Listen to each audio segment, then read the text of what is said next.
Assalamualaikum warahmatullahi wabarakatuh.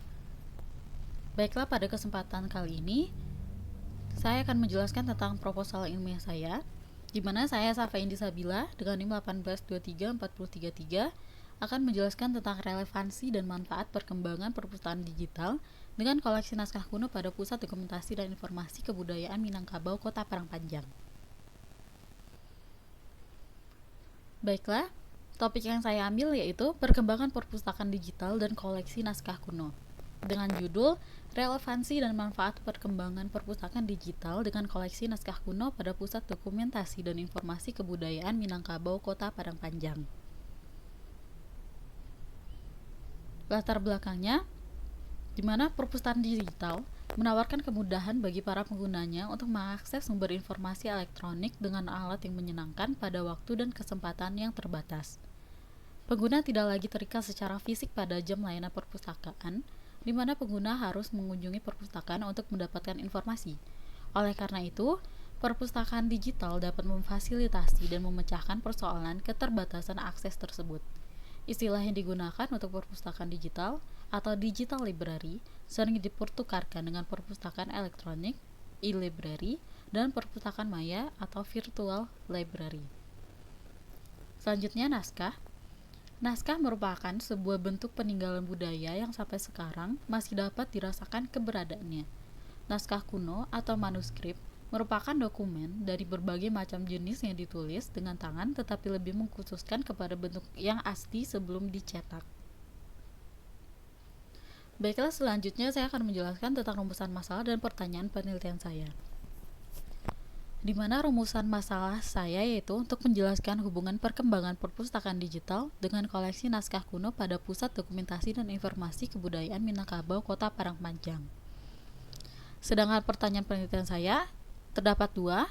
Yang pertama yaitu apa hubungan antara perkembangan perpustakaan digital dengan koleksi naskah kuno pada Pusat Dokumentasi dan Informasi Kebudayaan Minangkabau, Kota Parangpanjang.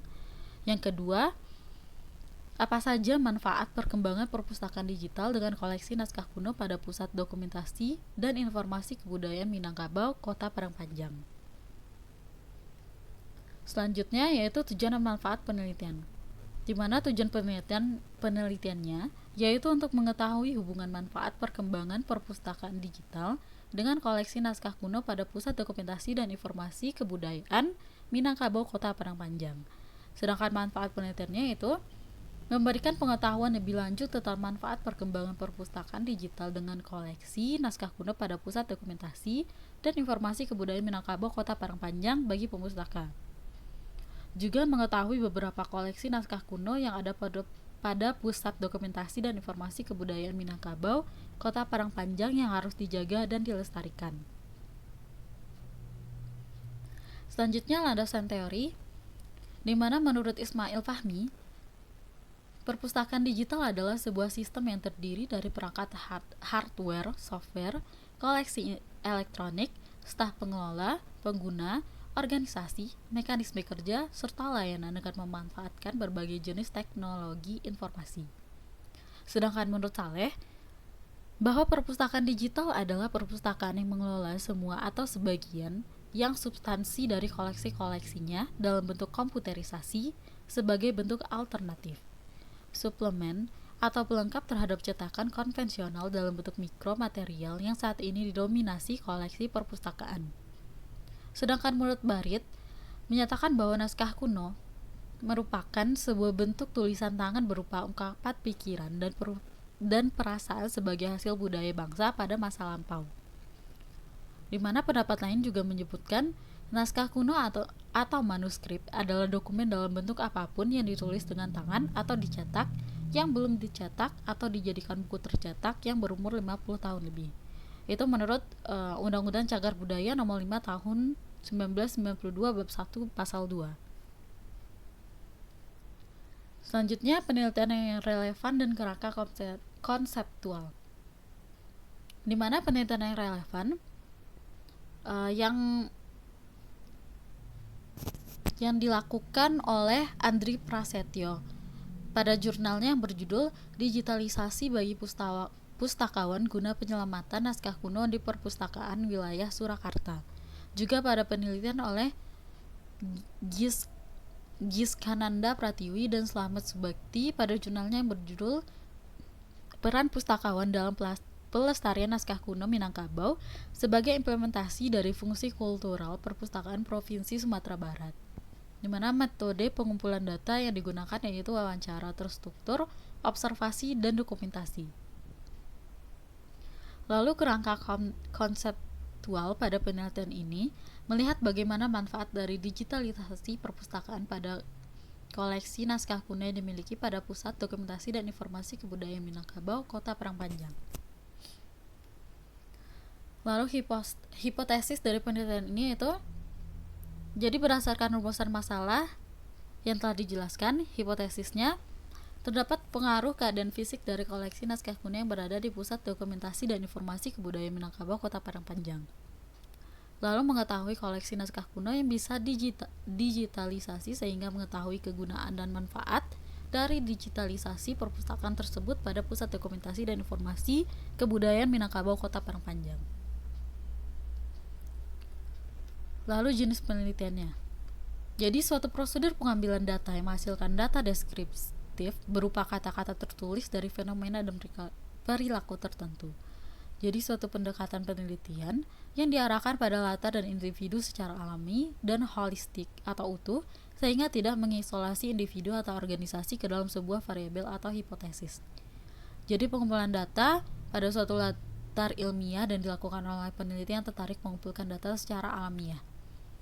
Penelitian yang memanfaatkan wawancara terbuka serta dilengkapi dengan pengamatan yang mendalam untuk memahami sikap, pandangan, perasaan, dan perilaku seseorang atau sekelompok orang tentang sesuatu hal atau kasus tertentu. Pengumpulan data pada suatu latar ilmiah dengan pendekatan yang ada untuk mencari pemahaman tentang sebuah fenomena dalam suatu latar yang memiliki konteks khusus. Penelitian yang menghasilkan data yang tidak menggunakan proses analisis statistik ataupun prosedur kuantifikasi lainnya untuk mengolah hasil temuannya. Penelitian yang memungkinkan peneliti menemukan fakta baru yang tidak terpikirkan sebelumnya atau finding another fact. Juga penelitian yang bertujuan memahami sebuah fenomena secara apa adanya atau khususnya dari perspektif subjek yang dideskripsikan dalam bentuk kata dan kalimat pada suatu konteks khusus yang alamiah dengan memanfaatkan berbagai pendekatan yang terdapat di dalamnya. Metode penelitian pada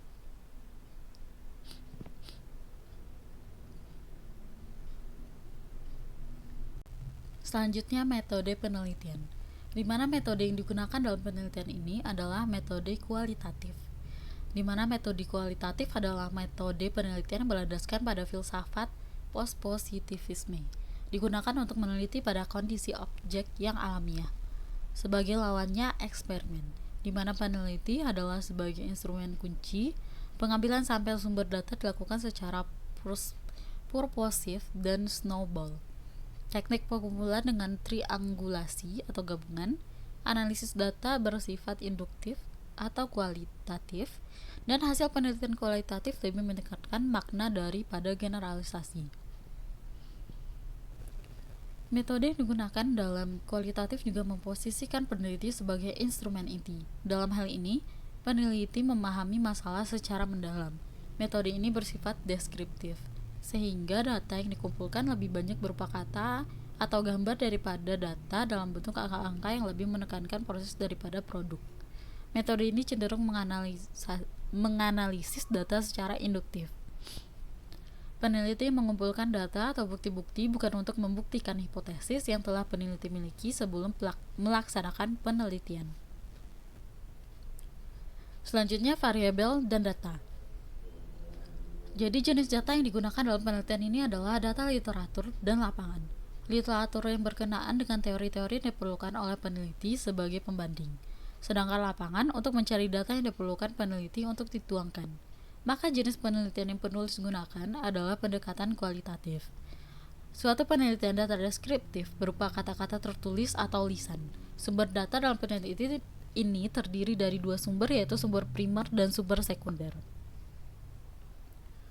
Data primer adalah sumber data yang berhubungan secara langsung dengan masalah yang dibahas orang yang terdapat di daerah tersebut.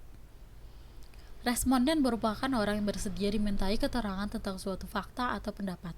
Keterangan tersebut dapat berupa tulisan atau lisan. Yang menjadi sumber data primer dalam penelitian ini adalah narasumber, yaitu para pekerja atau pustakawan yang ada di Pusat Dokumentasi dan Informasi Kebudayaan Minangkabau, Kota Padang Panjang, yang dimintai keterangan seputar permasalahan yang dibahas. Pemilihan responden atau informan yang tepat dapat menjamin validitas data yang didapat dari wawancara.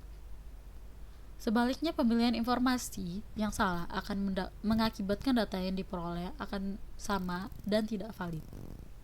Penelitian ini mengambil beberapa informan tertentu sebagai subjek penelitian yang dianggap mampu mewakili stakeholder yang terdapat dalam permasalahan yang diteliti. Yang kedua yaitu data sekunder, yang merupakan sumber informasi yang diambil dari dokumentasi yang berkaitan dengan objek penelitian, seperti foto-foto kegiatan yang dilakukan bekerja pada Pusat Dokumentasi dan Informasi Kebudayaan Minangkabau, Kota Padang Panjang. Hal ini dilakukan adalah untuk mempermudah penulis dalam melakukan penelitian, serta untuk mengetahui kebenaran narasumber dalam memberikan keterangan tentang berbagai hal yang berkaitan dengan objek penelitian. Selanjutnya yaitu instrumentasi. Instrumen pengumpulan data adalah alat yang digunakan untuk mengukur data yang hendak dikumpulkan. Instrumen pengumpulan data ini pada dasarnya tidak terlepas dari metode pengumpulan data. Bila metode pengumpulan datanya adalah depth interview atau wawancara mendalam, instrumennya adalah pedoman wawancara terbuka atau tidak terstruktur. Bila metode pengumpulan datanya observasi atau pengamatan, instrumennya adalah pedoman observasi atau pedoman pengamatan terbuka atau tidak terstruktur. Begitupun bila metode pengumpulan datanya adalah dokumentasi, instrumentasinya adalah format pustaka atau format dokumen. Secara operasional, pengukuran merupakan suatu prosedur perbandingan antara atribut yang hendak diukur dengan alat ukurnya. Lalu teknik pengumpulan data. Teknik pengumpulan data adalah cara-cara yang digunakan oleh peneliti dalam penelitian ini untuk memperoleh informasi atau data yang akurat sehingga dapat dipertanggungjawabkan sebagai suatu penelitian sosial yang ilmiah.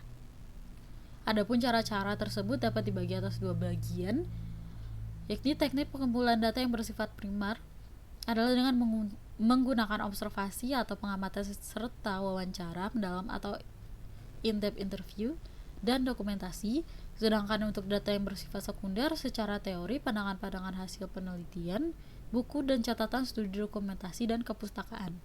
Adapun dalam pengumpulan data digunakan beberapa teknik pengumpulan data dalam penelitian, yaitu observasi, studi wawancara, dan laporan dokumentasi. Teknik penganalisisan data, di mana proses analisis data dimulai dengan menelaah informasi atau data yang telah didapat, baik yang didapat dari wawancara, pengamatan, ataupun dari studi terhadap dokumen-dokumen. Keseluruhan data yang didapat tersebut dirangkum dan dikategorisasikan sesuai dengan masalah dan tujuan penelitian. Selanjutnya, kategori-kategori yang telah diklasifikasikan tersebut dikonstruksikan dengan pendekatan kualitatif ke dalam sebuah deskriptif untuk kemudian dianalisis sehingga memungkinkan diambil kesimpulan yang utuh. Untuk mendeskripsikan penelitian inti, penulis menempuh langkah-langkah sebagai berikut. Pertama yaitu mempersiapkan instrumen data sebelum penelitian terjun. Untuk melakukan penelitian ke lapangan terlebih dahulu, peneliti mempersiapkan beberapa pertanyaan untuk mempermudah pengumpulan data. Pengumpulan data selama penelitian di lapangan pertama yang dilakukan adalah pengumpulan data yang berhubungan dengan perkembangan perpustakaan digital dan naskah kuno pada Pusat Dokumentasi dan Informasi Kebudayaan Minangkabau, Kota Padang Panjang. Klasifikasi data setelah melakukan penelitian langkah lanjutnya adalah mengklasifikasikan data untuk pemilih data yang berhubungan dengan permasalahan, kemudian dikelompokkan menjadi satu untuk ditarik kesimpulan. Lalu, analisis data. Setelah data terkumpul, maka akan dilakukan analisis data dengan pendekatan analogis logika, yaitu dengan cara menjelaskan dan menarik kesimpulan dengan bertitik tolak kepada hal-hal yang dipertanyakan dan tujuan. Lalu menarik kesimpulan setelah pengumpulan data, kemudian ditarik kesimpulan serta menyantumkan saran-saran. Sekian yang dapat saya sampaikan. Apabila ada kesalahan dan ada yang janggal, mohon dimaafkan. Terima kasih. Assalamualaikum warahmatullahi wabarakatuh.